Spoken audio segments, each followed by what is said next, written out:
Once upon a time, you needed a wallet to go shopping. These days, you need a mouse. And if this man has his way, the only place your mouse will stop is at Amazon.com. Number 4 is Jeff Bezos.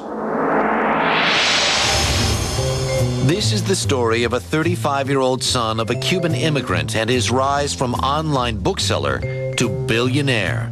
He's one of the largest retailers on the web, 12 million customers, and projected sales this year of $1.4 billion. All that cash, but not a penny in profits. Instead, Bezos plows millions into new markets. Amazon.com was the place where you could come to find and discover books. Tomorrow morning, Amazon.com will be a place where you can come to find and discover anything. This year, the Seattle-based company announced a major expansion every 6 months, buying pieces of drugstore.com, pets.com, and even an online mall. I spent 2 minutes, 2 whole minutes, 2 minutes shopping for your gift. Bezos, a Princeton graduate and former Wall Street hedge fund trader who never wears a tie, says the idea for an online bookstore hit him on a cross-country move to Seattle. Amazon became the largest online seller of books, and if Bezos has his way, it will become the largest online seller of everything. You won't find this at your average hardware store. There you go. The Bezos philosophy is to build a virtual store for each customer, like in the days when your neighborhood merchant actually knew your name. That cost money. So Amazon investors will have to wait a while before their company makes a profit. Doomsayers predict the Amazon empire could crumble, but not before Jeff Bezos rewrites the book on how America does business. Thanks to Amazon.com. I don't mean to flaunt it, but it's just the thing you wanted, and it only took 2 minutes. When Biography of the Year continues, we'll be back with number 3 on our countdown. Stay with us. Welcome again to Biography of the Year. Our countdown continues with number 3 on our list. In 1999, the world was horrified by the actions ignited by one man. This leader of the Republic of Yugoslavia was responsible for an ethnic cleansing campaign that slaughtered thousands of Albanian Kosovars and forced hundreds of thousands from their homes. He is number 3 on our countdown, Slobodan Milosevic. The political talent of Slobodan Milosevic lies in his ability to manipulate reality to his people. He survives despite losing the wars he has started. In a civil war, all are losers. Only peace is a victory. I think that force is the language he understands best and respects most. And therefore, I think that in the end, given the positions he took, there was no alternative to the steps that NATO and the United States took.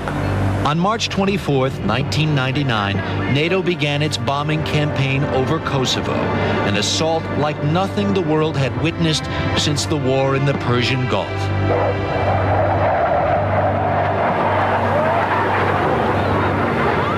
Hundreds of thousands of ethnic Albanians have been driven from their homes, creating a massive humanitarian crisis.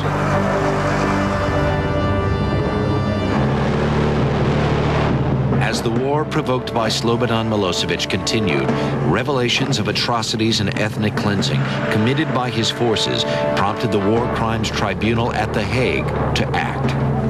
I presented an indictment for confirmation against Slobodan Milosevic and 4 others, charging them with crimes against humanity, specifically murder, deportation, and persecutions. In May of 1999, for the first time in history, a sitting head of state, Slobodan Milosevic, was indicted for war crimes. Milosevic tolerated the destruction of his country by NATO's bombs for more than 2 months before he agreed to remove his troops from Kosovo. I can announce that today that Milosevic has complied with the 5 conditions that the international community had placed And therefore, a few moments ago, I instructed General Clark to suspend NATO's air operations against Yugoslavia. Tonight, for the first time in 79 days, the skies over Yugoslavia are silent. The Serb army and police are withdrawing from Kosovo. The 1 million men, women, and children driven from their land are preparing to return home. The demands of an outraged and united international community have been met. I want to say a few words to the Serbian people tonight. I know that you too have suffered in Mr. Milosevic's wars. As long as he remains in power, as long as your nation is ruled by an indicted war criminal, we will provide no support for the reconstruction of Serbia. With the ceasefire, NATO peacekeepers, including American troops, were welcomed by the battered Kosovar Albanians. The Allied troops were charged with ensuring the safety of thousands of refugees returning home, as Serbian police and civilians made a hasty and often chaotic exit from the province. The war was over, but another stalemate with Milosevic began. I don't know how you could deal with Milosevic any more than you could deal with Hitler.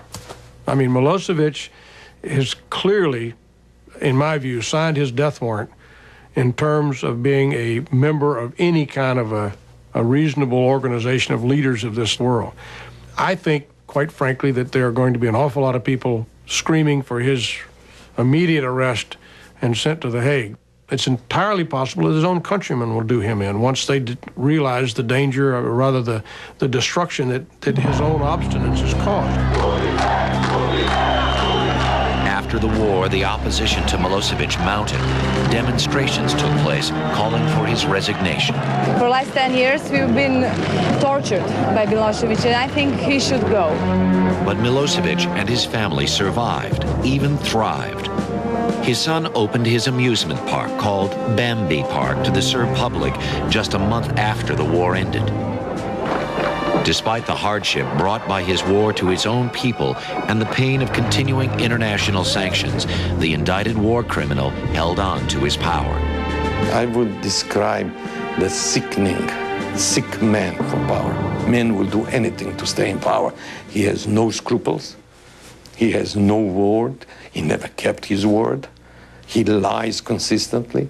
People always say, what is Milosevic planning next? What's his next move? And I don't think they understand. His mentality is not to have a plan. He doesn't have a plan. He doesn't know where he's going or what he's going to do next. He's just moving from 1 minute to the next, depending on where circumstances bring him. He's not a logical man. He's not a rational man. The ultimate fate of Slobodan Milosevic, the architect of so much destruction across Yugoslavia, remained an open question.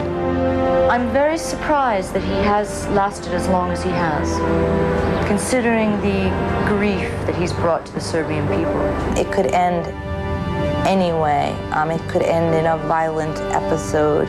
I can't imagine that Slobodan Milosevic is the kind of man who will peacefully give up office and sit out his days in retirement playing cards in a local cafe. What's happened in Kosovo represents a new threshold in the demise of Slobodan Milosevic. He seems to have burned the bridges behind him without any regard for how either the international community or history will regard him. We'll be back in a moment with number 2 on our countdown as Biography of the Year continues here on A&E.